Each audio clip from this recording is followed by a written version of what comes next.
my prediction is, I predict Kotaku will be done by the end of the year. Right. I think they're done. Sure. I think they'll be done. I think they're over. They're in the desperation phase right now. They already made the and I watched Upper Echelon Gaming's video on this, and he had a really good video talking about how game guides actually can be very beneficial if they're done right. I mean, he talked about it in his channel. He got his channel off to earlier on. He did a lot of game guides, and he showed some of the analytics on things like Red Dead 2 and other games that it still got views well after, because people are always looking for that. I remember Krista did what was that video you did on Geeks and Gamers Play back when Animal Crossing came out? What was that? Yeah, how to build a free bridge in Animal Crossing. That was one of the most viewed videos on the entire channel. And it was just Krista doing this little 5-minute video about how to build a free bridge or something in Animal Crossing.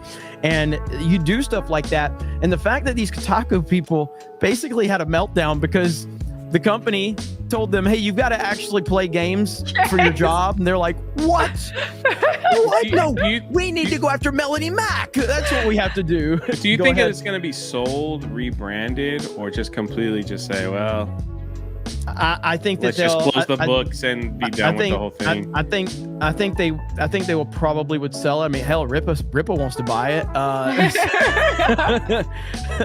But I mean, the problem is I don't see them being able to Elon Musk it with Twitter. They simply could do that right now. They could fire everybody at Kotaku right now that causes them problems and bring real gamers in there and real journalists in there, but they won't do it because they're scared to death. Yep. They're terrified. They're terrified of these crazy SJWs that they've hired. And this is the whole thing with bringing these crazies into your fold is you can't talk to them. You can't have a conversation with them.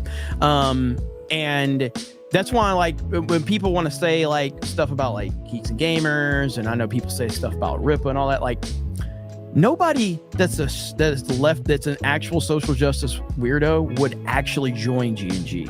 They're not allowed to. They're not allowed to join Ripaverse. They're not allowed. There's no way that a person that actually is a left-leaning lunatic to that level, and I think that's the distinction that you have to make, because you get retards that think just everybody that has a liberal view, in the modern sense, is a SJW, and that's not what that is. When we think SJW, we're talking about people that don't have a fucking off switch, right? They have to. That's what makes them warriors, right? They have to. They're very direct and very aggressive in their approach, right?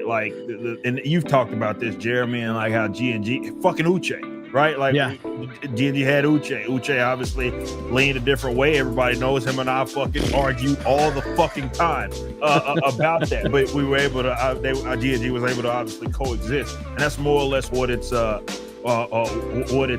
You know what I mean? So it's and to your point, no, right now under its current structure, there's no fucking way Kotaku would gut it like that. It would have to be someone buying a bitch out like Elon and then saying, hey, by the way, guys, everybody's fired.